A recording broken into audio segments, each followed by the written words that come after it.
Hi, this is Gila. So today I want to talk about something which I'm calling Don't Be a Dhimmi, and I'll explain more about that later. I'm a little under the weather actually, so I think I'm going to go and flop for a bit after this, but I wanted to do this talk first. So, excuse me. The British establishment is still trying to shut Tommy Robinson down, with the latest complete travesty of justice sending him to jail on the most ridiculous of charges because, ultimately, he has been speaking an inconvenient truth.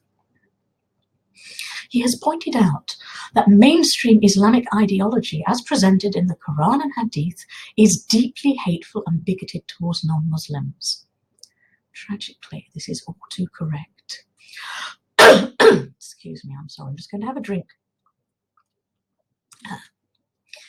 You can read the deeply disturbing verses for yourself, which abrogate any earlier, more peaceful verses that contradict them.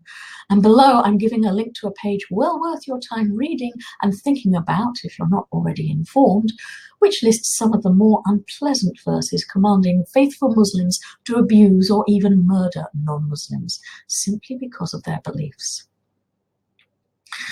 The appalling destruction of thousands upon thousands of British children's lives by rape gangs, whose members are nearly all Muslim men, is actually permitted according to Islamic ideology. Non-Muslim girls can be turned into sex slaves, as ISIS did with Yazidi girls, and as Muhammad and his earlier followers did with Jews, Christians, and pagans living in Arabia in the 7th century, certainly according to Islamic sources.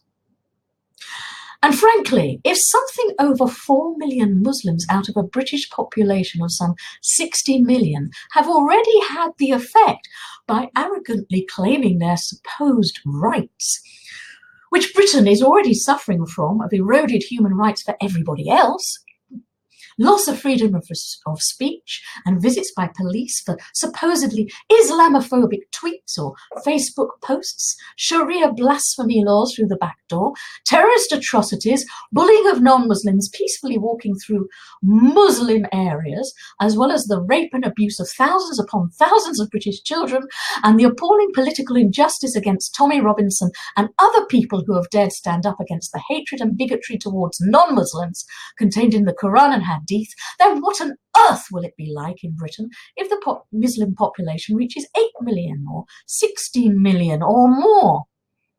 And at the rate of continued immigration, unwanted by the vast majority of British people, and a much higher birth rate among Muslims compared with non-Muslims, how long will it be until Muslims form a much more substantial percentage of the population? What will life be like for native British people then? And it won't be long. The fundamental problem here is with Islamic ideology rather than with Muslims as people, who of course deserve to be treated as human beings with equal respect and also equal responsibilities under the law to non-Muslims. And I believe it's also in the interests of Muslims to realize just how evil some of their ideology actually is, and to have the real freedom to decide for themselves what to believe in without risking being murdered as apostates under Sharia law. There's some appalling stories of people who've converted from Islam to Christianity or become atheists or whatever, who've been so abominably persecuted by the communities they lived in.